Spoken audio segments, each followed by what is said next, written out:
अजीज़ान गिरामी वक़ार, रसूल करीम सल्लल्लाहु तआला अलैहि वसल्लम के दरबार से जो कुछ भी अता किया गया है वो एक दो मिसालें नहीं। हाफिजुल हदीस हैं अबू हफ्स समरकंदी रहमहुल्लाह, एक मशहूर आलिम दीन है। उन्होंने अपनी किताब में लिखा है कि मक्का मुकर्रमा में एक शख्स के साथ ऐसा मामला पेश आया कि उस शख्स के वालिद का इंतकाल हुआ, वालिद का, बाप का इंतकाल हुआ, लेकिन बाप का जैसे इंतकाल हुआ अचानक उसके घर में मामला यह हुआ कि उसके बाप का चेहरा बिगड़ गया था, जानवर की तरह हो गया था। अब मैयत का चेहरा अगर बिगड़ जाए, गधे की तरह दिखे, कुत्ते की तरह दिखने लगे, क्या वो दूसरों को जियारत करवा सकेगा? बेटा जल्दी से चादर डाल दिया और रोने लगा कि मेरे बाप की कौन सी खता थी, नहीं मालूम, अल्लाह का गजब हो गया है। अब जनाजा उठाऊं तो कैसे उठाऊं? लोग हमेशा ताना मारेंगे, हमेशा ये कहेंगे कि फलां का बाप मरने के वक्त बिगड़े हुए चेहरे के साथ दुनिया से गया है, अल्लाह का अजाब आया था। घर के दरवाजे बंद कर दिया, घर वालों में बैठ करके उसने कहा किसी को खबर ना करना, घर में ही गड़ा खोद कर यहीं दफन कर देंगे। रोते हुए चादर डालकर बैठा है। वो बेटा बड़ा गमगीन था। थोड़ी देर के बाद घर के पीछे वाले दरवाजे का कुवाड़ खुलता है, एक बुजुर्ग घर के अंदर आते हैं, उनके चेहरे पर चादर है। वो सीधे चलते चलते उस मरे हुए आदमी के पास आए, चादर उनके सर से हटाई, अपना हाथ उसके चेहरे पर फेरा, फिर चादर डाल दी और इस बेटे के पास आए। पूछा कि क्या बात है, क्यों गम कर रहा है, क्यों रो रहा है? कहा आप कौन है, कहाँ से आए? मैं तो नहीं जानता, लेकिन बात तो ये है कि मेरे बाप इंतकाल कर गए, उनका चेहरा बिगड़ गया है, मैं इसी गम में रो रहा हूँ, और आप खुदा के वास्ते किसी को ना बताएं। आने वाले बुजुर्ग ने कहा जा देख, तेरे बाप का चेहरा तो सलामत है। वो कहता है मैं जाकर उठा, चादर को हटाया तो मेरे बाप का चेहरा तो चांद की तरह चमक रहा था। अभी मैं इसी खुशी में गम के मारे पहले रो रहा था, अब खुशी के मारे आंसू आ गए। ऐ अल्लाह, तूने मेरे बाप की इज्जत रखी, मेरे घर की इज्जत रखी, मैं अभी इसी गम, इसी खुशी के आंसुओं में था। आने वाले वो बुजुर्ग वापस जा चुके थे, दरवाजे तक पहुंचे थे। मैं दौड़ते हुए गया, उनका दामन पकड़ा, आपने ये मुझ पर एहसान किया, आप फरिश्ते हो या अल्लाह के वली हो, कौन हो जो मेरे घर पर इतना बड़ा एहसान किया? आने वाले बुजुर्ग ने कहा अना मुहम्मदुन रसूलुल्लाह सल्लल्लाहु अलैहि वसल्लम, कहा मैं मोहम्मद अल्लाह का रसूल हूं।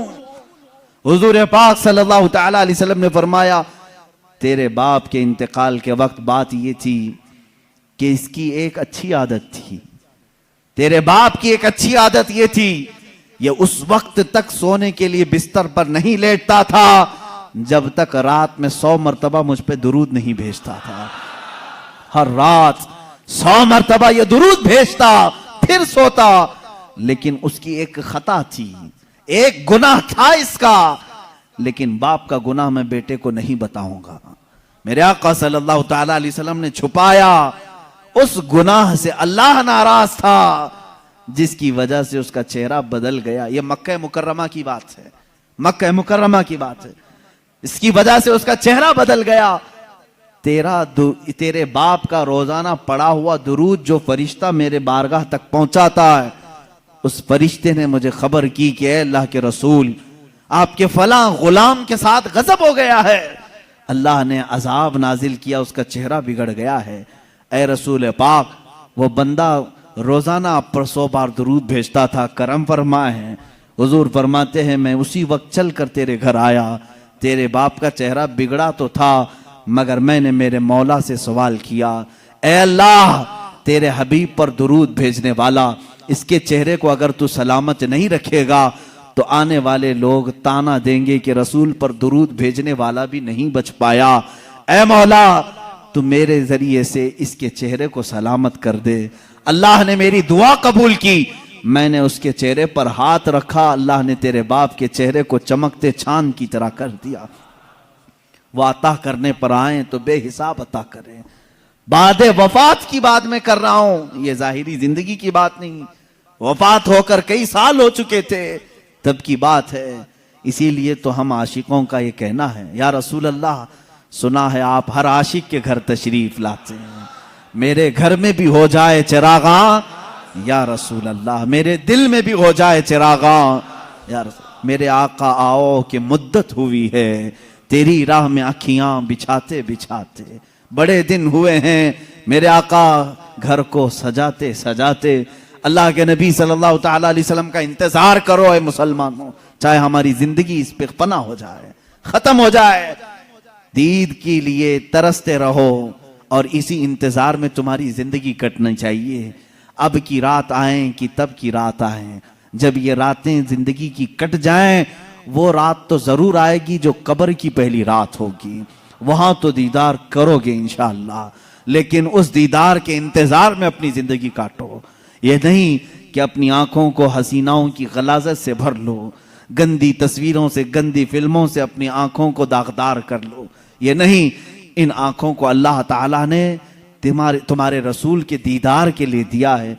इसीलिए शहजादे आला हजरत ने यूं कहा है, तुम्हें न देखा तो किस काम की हैं ये आंखें, उन्हें न देखा तो किस काम की हैं ये आंखें, कि देखने की है सारी बहार आंखों में, कुछ ऐसा कर दे मेरे किरदगार आंखों में, हमेशा नक्श रहे रूए यार आंखों में, हमेशा नक्श रहे रूए यार आंखों में। मुफ्ती आजम हिंद तो ये फरमाते हैं कि तुम अपने आंखों में जलवे रसूल ऐसा बसा लो, ऐसा बसा लो कि कब्र के दिन, कब्र की रात में फरिश्ते जब आए सवाल करने के लिए, तो मुफ्ती आजम फरमाते हैं, फरिश्ते जो पूछें कब्र में कि किसकी उम्मत हो, फरिश्ते जो पूछें कब्र में कि किसकी उम्मत हो, तो आप जवाब क्या कहते हैं? वो कहते हैं, लो देख लो कि है तस्वीर यार आंखों में, लो देख लो कि है तस्वीर यार आंखों में। हमारी आंखों में वो जलवे रसूल इस तरह से रहे, वो आते हैं। बल्कि एक शायर ने यही कहा है, मेरे अजीजों, आज गालिबन 7वीं महफिल है, आज 7वीं महफिल है, और इस तरह 70 नहीं 700 महफिलें हो जाए। हम इन महफिल के मुतालिक हमेशा, मैं भी, मेरी आदत ये है, मैं ये कहता हूँ, क्यों महफिल सजा रहे हो, क्यों बैठ रहे हो, रोज क्यों सुनने आ रहे हो, रोज हम क्यों सुनाने आ रहे हैं? हमारा मकसद ये है, वो आएंगे, आते होंगे, अभी आएंगे, वो आएंगे, आते होंगे, अभी आएंगे, यही सोच के हमने महफिल को सजा रखा है। हमारा अकीदा यही सोच के हमने महफिल को सजा रखा है। रसूल करीम सल्लल्लाहु ताला अलैहि वसल्लम जब अता करने पर आते हैं तो बेहिसाब अता करते हैं। गमगीन उम्मतियों की फरियाद रसी के लिए भी आते हैं। जिस उम्मती ने जब फरियाद किया, मेरे आका वहां तशरीफ लाए। आपको मालूम है, अल्लाह के नबी सल्लल्लाहु ताला अलैहि वसल्लम की एक और बात मैं बता दूं, मशहूर जमाना कसीदा, मौला या सल्ली वसल्लिम दाइमन अबदा अला हबीबी का खैरिल खल्क़ि कुल्लिहिम। तकरीबन मेरे आका सल्लल्लाहु ताला अलैहि वसल्लम की वफात के भी 700 साल बाद आने वाले इमाम शरफुद्दीन बोसीरी, ये वो अजीम बुजुर्ग हैं, मद्दाह रसूल हैं। तकरीबन 170 अशार में इन्होंने कसीदा लिखा है, जिसमें मेरे आका के हर अज़ू की तारीफ की है। जिस तरह आप अगर हिंदुस्तान का कोई बोसीरी देखना चाहते हैं, हिंदुस्तान का शरफुद्दीन बोसीरी देखना चाहते हैं, तो बरेली के इमाम अहमद रजा को देखें, जिसने अपने नाथिया कलाम में रसूल पाक के हर अज़ू को पिरो करके मोतियों की तरह सजाया है, इमाम शरफुद्दीन बोसीरी। और हद तो यह है मेरे अजीजों, वहाबियों की, नजदियों की, सल्फियों की हुकूमत आई, जिन्होंने इश्क़ रिसालत माब सल्लल्लाहु ताला अलैहि वसल्लम के खिलाफ न जाने कितनी बकवास की। लेकिन मुझे उस वक्त फख्र होता है जब मदीने रसूल जाते हैं और दरबार रसूल की जालियों पर अंदर जाने का जो दरवाजा है, उस दरवाजे के ताले पर, चाबी पर आज भी इमाम बोसीरी का कसीदा लिखा हुआ है। हुवल हबीबुल्लज़ी तुरजा शफाअतुहु लिकुल्लि हौलिन मिनल अहवालि मुक़तहिमी। पहले तो दीवारों पर लिखा हुआ था कसीदा, इन्होंने मिटाया क्योंकि इनके अकीदे के एतबार से शिर्क था। 700 साल पहले आने वाले इमाम बूसीरी ने जब पुकार करके ये कहा था, या करमल खल्क़ि माली मन अलूज़ु बिही सिवा का इंद हुलूलिल हादिसिल अममी। ऐ मखलूक में सबसे अकरम रसूल, तकलीफों में मेरे पास तुम्हारे सिवा है कौन, मुसीबतों में आपके अलावा मेरे पास कौन है जिसकी बारगाह में मैं फरियाद करूं तो मेरी फरियाद को पहुंचेगा। ऐ रसूल तुम्हारे अलावा कौन है। वलन यदीक रसूल अल्लाही जाहु कभी इदल करीम तजल्ला बिस्मि मुंतकिमी। इमाम बूसीरी ने यह कसीदा कब लिखा था, इसकी तारीख में है। आप जवान आलिम दीन आशिक रसूल, लेकिन अचानक लकवे ने हमला कर दिया, फालिज का असर आ गया। जब फालिज आ जाए तो मालूम है जिस्म बेकार हो जाता है, बिस्तर पर रहे। लकवे के असर से ऐसा कि दोस्तों ने दोस्ती छोड़ दी, लोग तो दूर होते ही हैं, बीमारों के अलावा घर वालों के अलावा कौन रहे। ये बीमारी लंबी हो गई, हाथ पैर उठते नहीं थे, सोते सोते जिस्म के अंदर भी तरह तरह की तब्दीलियां आने लगी। एक जमाना हो गया ऐसे बीमारों के जब आंसू निकलते हैं तो सीधे मदीने पहुंच जाते हैं, जिनका दुनिया में कोई तबीब भी नहीं, जिनका दुनिया में कोई गम की दास्तान सुनने वाला नहीं, जिनकी दुनिया में कोई बोली सुनने वाला नहीं। ऐसे गरीब अगर सुनाते हैं तो सिर्फ मुस्तफ़ा को सुनाते हैं, इसलिए कि आशिकों ने यही कहा, या रसूल अल्लाह, न कोई अमल है सुनाने के काबिल, न मुंह है तुम्हारे दिखाने के काबिल, लगाते हैं उसको भी सीने से आका जो होता नहीं मुंह लगाने के काबिल। मेरे आका उसको भी सीने से लगाते हैं, उस गरीब की बिपता भी सुनते हैं। इमाम बूसीरी ने लिखना शुरू किया, अमिन तज़क्कुरि जीरानिम बिदी सलमी मज़ज्तदम अन जरामिन मुखलतिन बिदमी अम हब्बतिर रिउ मिन तिलक़ाइ काज़िमतिन औ मदल बर्क़ फ़ि ज़लमाइ मिन इज़मी। ये कसीदा लिखते लिखते लिखते लिखते आंसुओं की लड़ियां इतनी कि बिस्तर नम हो गया, आंखें लग गई। बेदारी के आलम में लिख रहे थे, आंखें लग गई, नींद आ गई।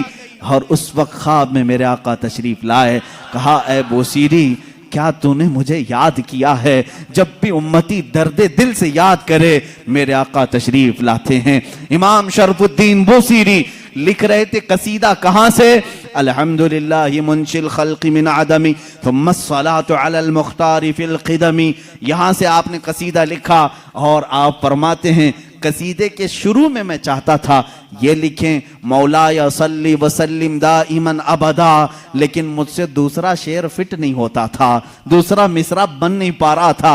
पूरे शेर लिख दिया, पहला ही शेर मुकम्मल नहीं हुआ, सो गया। ख्वाब में मेरे आका ने फरमाया, बूसीरी जो हमारी शान में लिखे हो जरा सुनाओ, जरा सुनाओ। इमाम बूसीरी सुनाने लगे, एक ही शेर पर अटकते रहे, मौलाया सल्ली वसल्लिम दाइमन अबदा, मौलाया सल्ली वसल्लिम दाइमन अबदा। आगे का आका नहीं आ रहा है। मेरे आका ने फरमाया, बूसीरी इस आगे वाला मिसरा मेरी तरफ से रख लो, अला हबीबी का खैरिल खल्क़ि कुल्लिहिमी। दुनिया का ये कसीदा है इमाम शरफुद्दीन बूसीरी का, जिसका पहला शेर इनकी तरफ से है, दूसरा शेर मुस्तफ़ा जाने रहमत की तरफ से है। कसीदा सुनाया तो सुनाया, मेरे आका सल्लल्लाहु तआला अलैहि वसल्लम ने इनाम के तौर पर अपनी पहनी हुई चादर उन्हें दे दिया।